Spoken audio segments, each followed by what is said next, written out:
বিশ্বনবীজি সাহাবায়ে কিরামদের মাঝে আলোচনা করতেছিলেন। শত শত সাহাবীরা বসে আছেন, চাতক পাখির মতো আল্লাহর নবীর আলোচনা শুনতেছেন। আলোচনা শুনতে শুনতে করতে করতে আল্লাহর নবী বলেছেন, নিয়ে আমার সাহাবীরা, তোমরা আল্লাহ রাব্বুল আলামিনের কাছ থেকে দুটি সম্পদ চেয়ে নেবে। জোরে বলুন, কয়টি সম্পদ? দুটি সম্পদ চেয়ে নেবে। আমার ভাইরা, এই অফার যদি আমাদের আসতো, বলেন তো দেখি আমরা কি চাইতাম? যে হুজুর, আমাদের টাকা পয়সা নেই, আমাদের ঘর বাড়ি নেই, ঘর বাড়ি দেন। কিন্তু আল্লাহ রাব্বুল আলামিনের নবীর সাহাবীরা বললেন, আল্লাহ তাআলার নবী বললেন যে তোমরা দুটি সম্পদ চেয়ে নেবে। সাহাবায়ে কিরামরা বললেন, ইয়া রাসূলুল্লাহ, ইয়া হাবিবাল্লাহ, সেই দুটি সম্পদ কি আপনি আমাদেরকে জানিয়ে দেন। আল্লাহ রসুল বলেছেন, এক নম্বর সম্পদ হলো ওই কলব বা ওই আত্মা, যেই কলব সদা সর্বদাই আল্লাহ রাব্বুল আলামিনের শুকরিয়া আদায় করে। আমার ভাইরা, যেই কলব আল্লাহ রাব্বুল আলামিনের শুকরিয়া আদায় করে, আমার আল্লাহ তাআলা তারা নিয়ামতগুলো বাড়িয়ে দেয়।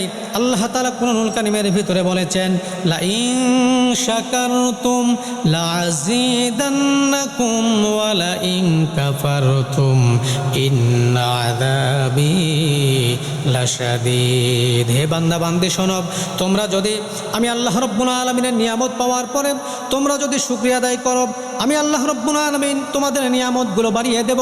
পক্ষান্তরে তোমরা যদি না শুকরিয়া আদায় করো, আমি আল্লাহ রাব্বুল আলামিন যেই নিয়ামতগুলো দিয়েছিলাম তা ছিনিয়ে নেব। পাশাপাশি তোমাদেরকে কঠিন আযাবের ব্যবস্থা করব। কঠিন আযাবের ভিতরে আমি আল্লাহ রাব্বুল আলামিন তোমাদেরকে পতিত করব। আমার ভাইরা, এই জন্য সদা সর্বদা শুকরিয়া আদায় করতে হবে কার?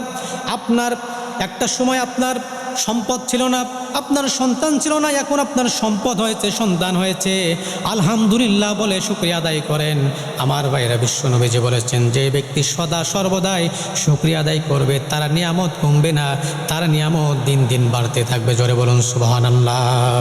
দুই নম্বর হলো, বিশ্বনবীজি বলেছেন, দুই নম্বর হলো ওই জিহ্বা, যে জিহ্বা সদা সর্বদাই জিকির করে কার?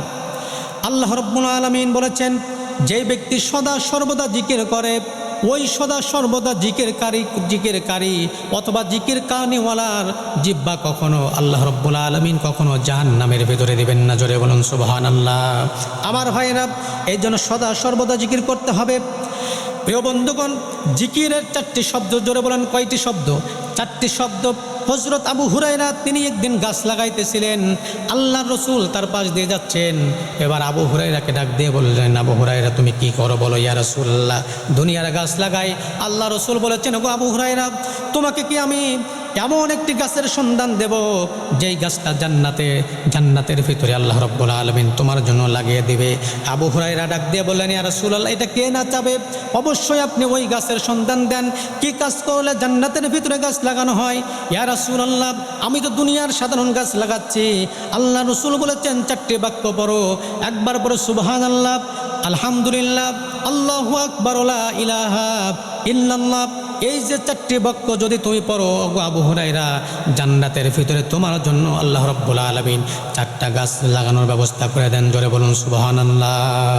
এই জন্য আমার সাহাবীরা, তোমরা দুটি সম্পদ আল্লাহ রাব্বুল আলামিনের কাছ থেকে চেয়ে নেবে। একটি হলো কলব, যেই কলব শুকরিয়া আদায় করে কার?